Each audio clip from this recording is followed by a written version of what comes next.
Hello everyone! Today we're going to be running specimens on the XN 550 here in our classroom lab.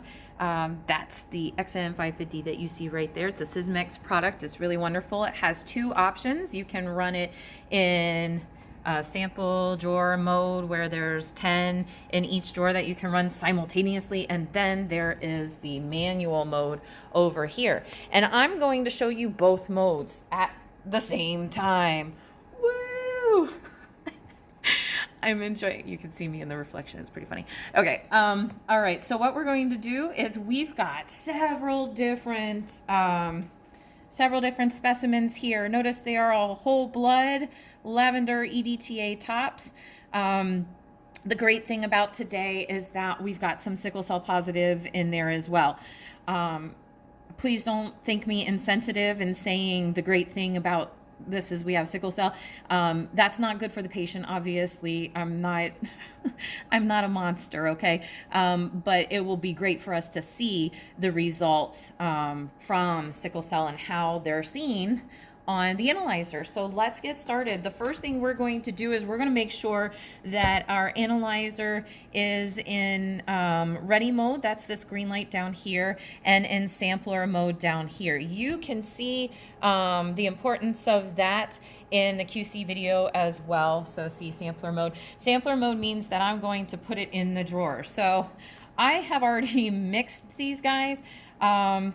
Don't do this in real life. I'm just mixing it like this to get all of them so I can put them in the drawer. The best thing for you to do is mix this way. Please don't use an automated rocker. We have been suggested not to do that. Those are out. Rocking this way is in, okay? Our wonderful site that provides us with the specimens has made little labels for us. So that'll be great. That way we can run them in the sample drawer. God bless them. Okay, so we'll do some in the sample drawer, and then we'll also do a stat, so to speak, in the manual mode. So let's go ahead and get started. I don't see any bad light here.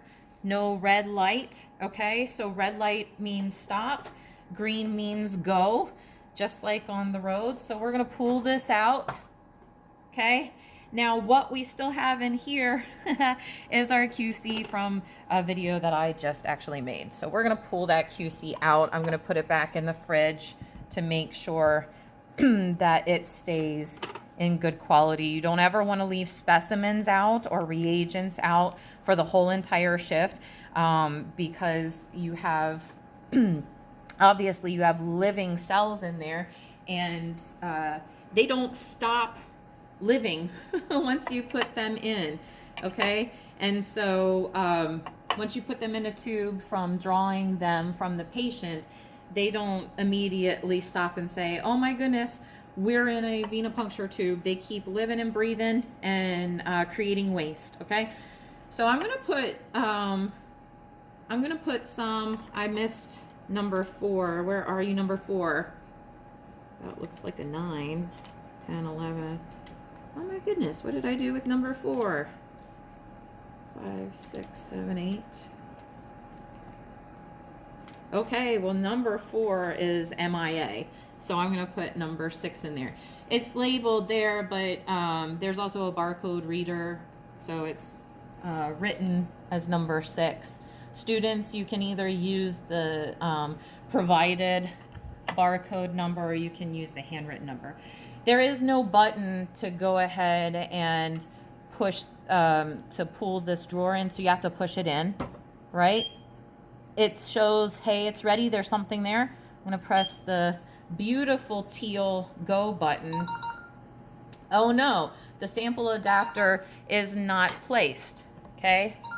That's this error code. So it's not seated correctly, all right? It kind of wobbled. So we want to make sure that that's seated correctly. I'm going to close that error out. If there is an error, you can go and look at the instruction manual. Sysmex analyzers are amazing.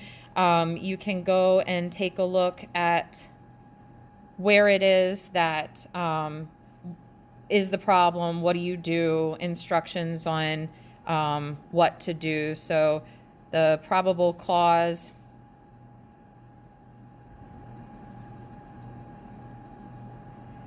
is that the holder is open while the sampler analysis was in operation, which it wasn't really. So that's not technically what happened. It was probably just that it wasn't seated very well. Okay, so let's try again. So we're going to close out that error.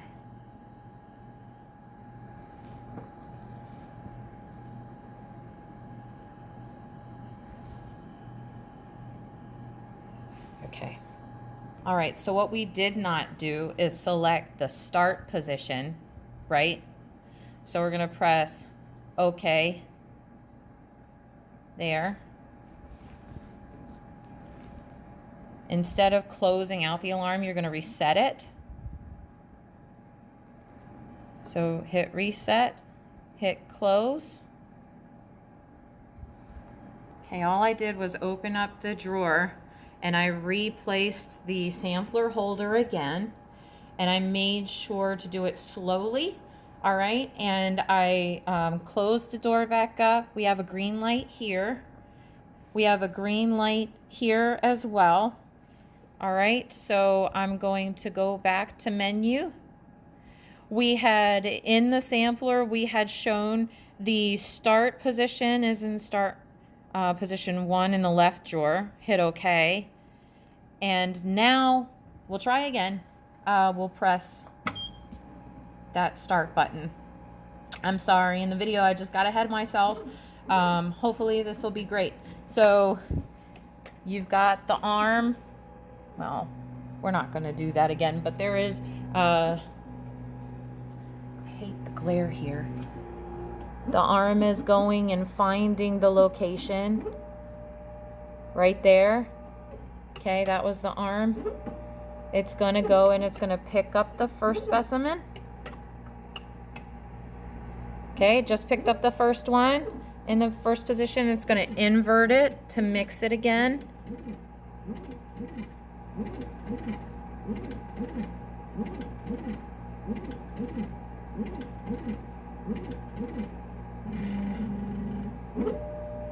It inverts it 10 times.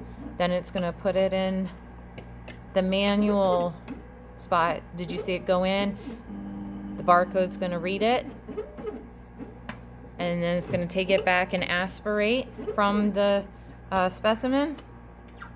Once it sends it back out of the door back there,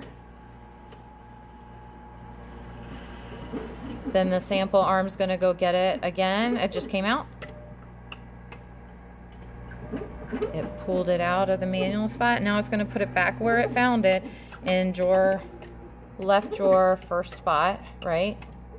Now it's picking up another one. It's taking it back. It's going to invert it 10 times. Here we go. Workout. 1, 2, 3, 4, 5, and so on. And then it's going to end up, once it's done with that, again, good thing the cap is on, right?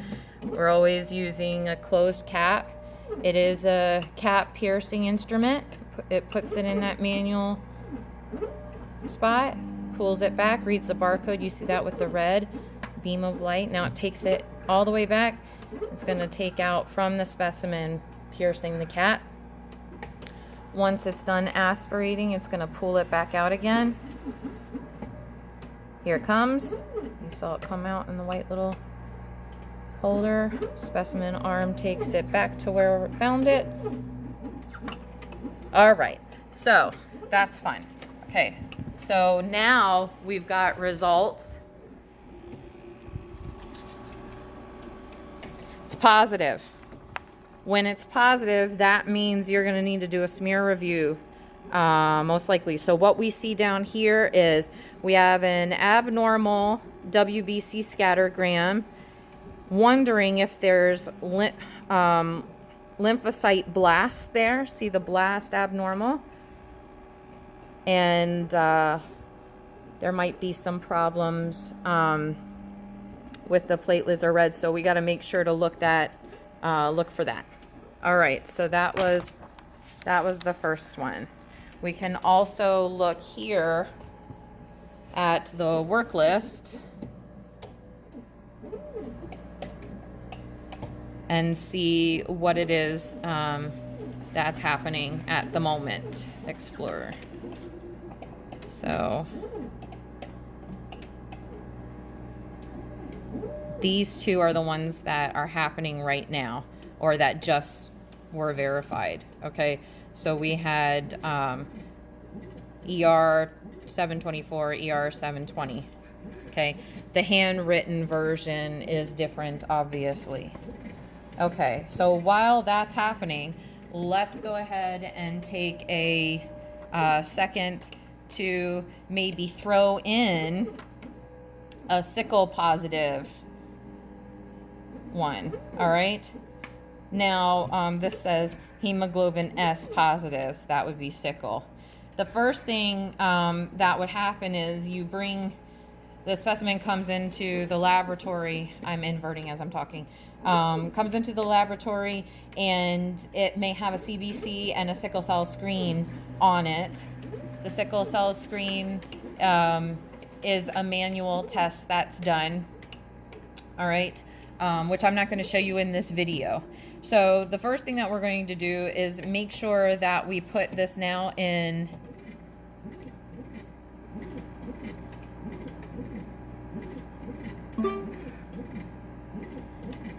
manual mode, but you got to do this part first. So looking at the gray here, we're going to switch it to manual mode. You have to be in a ready state in order to do that, meaning everything's green. So the bottom green left is showing that we're in a good state. So we're going to do, I pressed the sampler mode. I'm going to hit manual. All right, and now it's asking me for the specimen information. All right, so what I'm going to do is write in a number. So sickle 1. All right, press OK. I'm going to do the CBC indiff. That's perfect. Patient information, you have to put that in. Okay, so I'm going to stick it with sickle 1 again. Come on. Sickle 1. Press OK. Last name. You could make this the one. In fact, I think I'm going to do that. So I'll go back and make that sickle. And then the last name will be 1.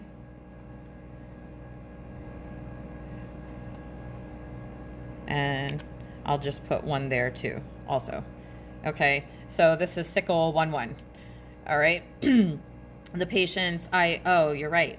Okay, patient ID number is sickle 1, and oh my gosh. So I'll just put my name.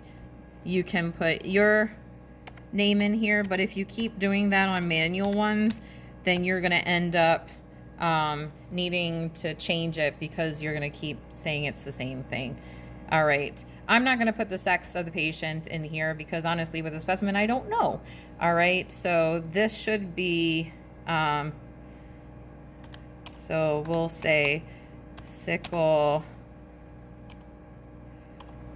positive, just because I know that's written there. It might be ordered on there that there is a sickle screen also. The physician might have ordered it that way, so you could just put that as a side note. It's not a raised bottom tube, it's just a regular tube, so we're going to do the aspiration sensor. Cap is closed, so we don't need to touch that, so we're going to press OK. All right, while this has been happening, nothing has been sampling from the drawer. All right, so I'm gonna write this as sickle 1 on, I wrote sickle 1 on here so I know what it is when I pull it back. All right, so everything's in green. My manual mode is in green. I'm inverting, okay, making sure I've got the cap covered and the bottom is being held as well. You want to hold the tube, not just the cap. That's a mistake that people make, and you end up being very regretful of that. So we're going to put this into the white manual part, not in the black. This is just for raised bottom tubes, like a bullet. And then we're going to press the go button. It's going to take it back. All right. So it's not going to read the barcode because there is no barcode to read. I manually put it in. All right, let's see if it picks it up.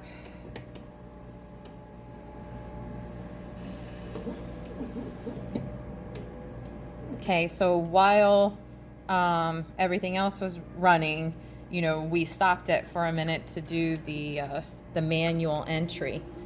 All right, and since we're in a go mode, green, we're going to load some more. All right, so we'll do some more of these purple top tubes. So the first thing that I need to do then is to switch the mode again. That puts it back to sampler, okay? Gonna open up this second sample drawer. I'm inverting, and remember it's gonna invert it again, okay? So 7, 8, 9, 10. Close that up. Yes, I know that the tube is in the holder. All right, so that should clear that. As soon as you do the manual, you want to make sure that you pull it out or you're gonna get that alarm. All right, so that was on purpose.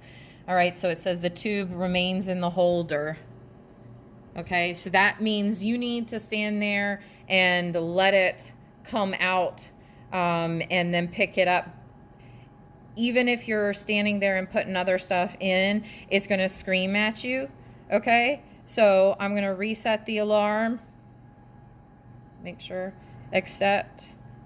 All right, and now it's fine. So on my sampler, I started in spot 1. I'm hitting OK. And hit the go button, okay? All right, so sickle 1 is done. All right, I can go in and take a look at it. Wow, it says that it's negative, which means that there's nothing wrong with it. That's interesting, right? If we looked at the graph, there's the graph, but look, there's some other type of population there maybe, okay? So even though it's negative, I'm still going to make a smear review just because, or a smear so I can review it, just because remember we had it listed that it was a possible sickle. Okay, so I'm going to do a smear review on it anyway, just to see what it looks like. All right, so the rest of them,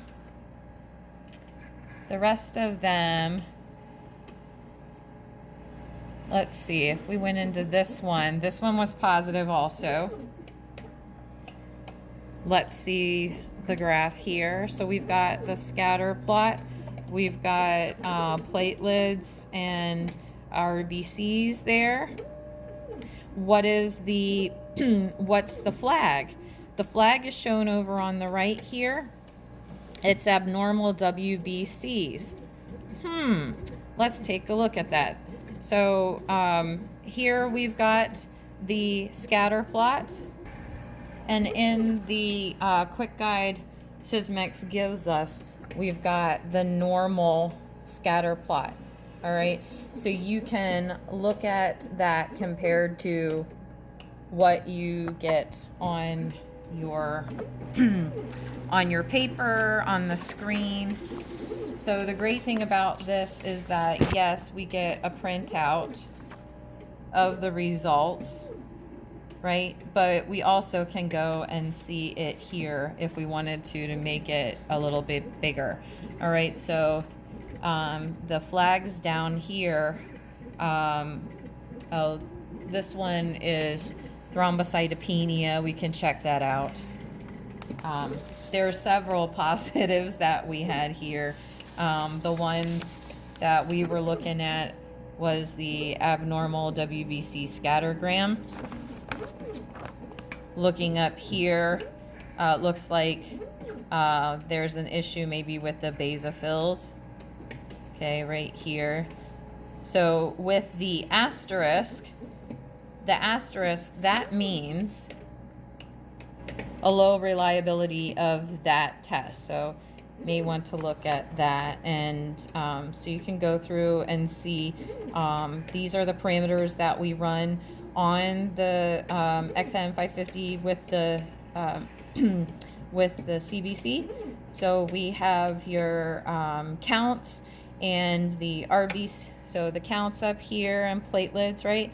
And then we've got the RBC indices here. We've got hemoglobin, hematocrit, and then the indices here, the MCV, MCH, and MCHC. All right, and then so we had platelet count here, and then the mean platelet volume. All right, so then underneath there's an automated diff here. So we have the percentage and the count, and then down here in this section, the great thing about this printout is that you can go ahead and when you're doing your smear review, you can write in these boxes what you found, your counts, okay?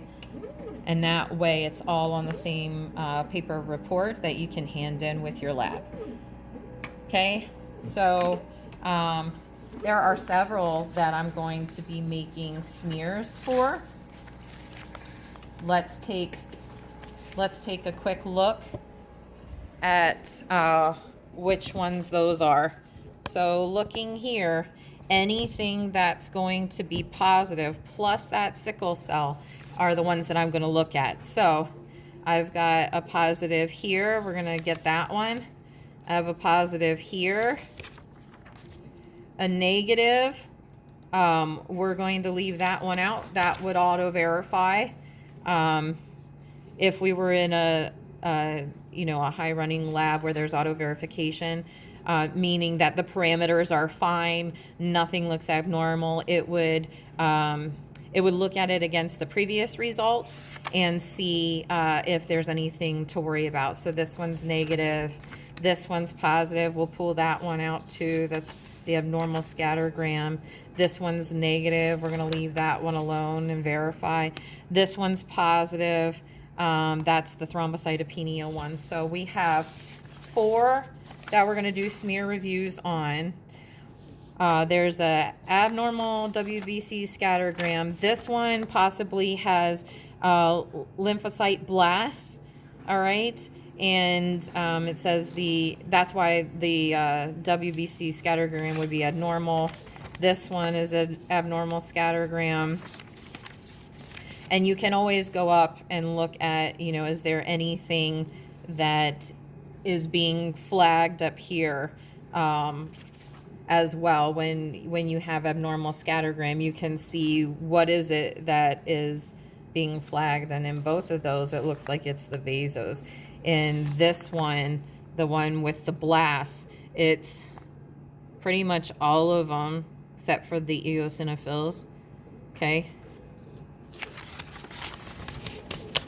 And then this one had thrombocytopenia, and look at that platelet scattergram. Okay, so what I'm going to do is I'm going to make slides of the ones that were positive, and that way we can do some really cool stuff here and look at it. All right, so what is it that we're looking for in the smear review? In the smear review, we're going to be evaluating the RBC morphology, and all we're doing is making sure that it matches the indices up here. Okay, so we're looking at the MCV, we're looking at the MCHC, we're looking at the RDW here. So if the RDW is over 14%, then you're thinking different different sizes and shapes possibly, and that would give you a distribution width that would be different, and a higher rate of change basically.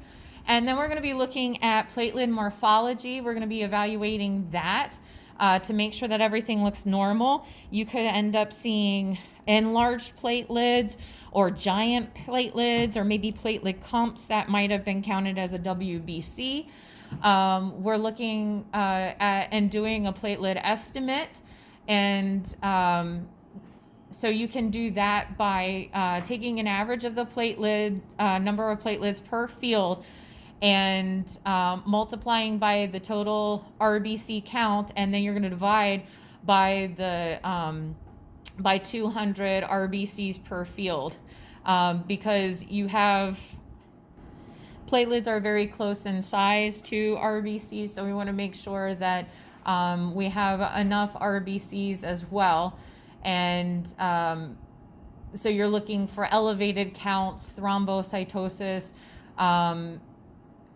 You could probably see if there's inflammation there, and you might end up needing to do erythrocyte sedimentation rate, but that would be ordered by the physician. Then we're going to be doing a WBC manual differential. So we're checking to see if these guys are properly categorized when they're evaluated by the analyzer, and making sure that the overall appearance, so the morphology, the overall appearance of the cytoplasm and the nucleus are going to be showing correct morphology. So we're looking for reactivity, we're looking for toxic granules and look of that way. We're looking at seeing if there's multiple lobules, more than like 5 in a neutrophil. We're looking at so many different things, it's just crazy. So we can talk about that when we have that video. And then what we're using in our lab is the right game sustain. And so I'm going to make a video on doing the smears and then doing the staining of the smears by a manual method, so you can see that. There is also a video of the automated method with one that our little slide stainer that does one by one. All right, thank you so much for watching. I'll see you next time, and hopefully you watch the next video, the videos that go along with these specimens. If you like these videos, please make sure to subscribe to the channel, and you'll get to see what's new every time I post a video. Thank you so much. Bye.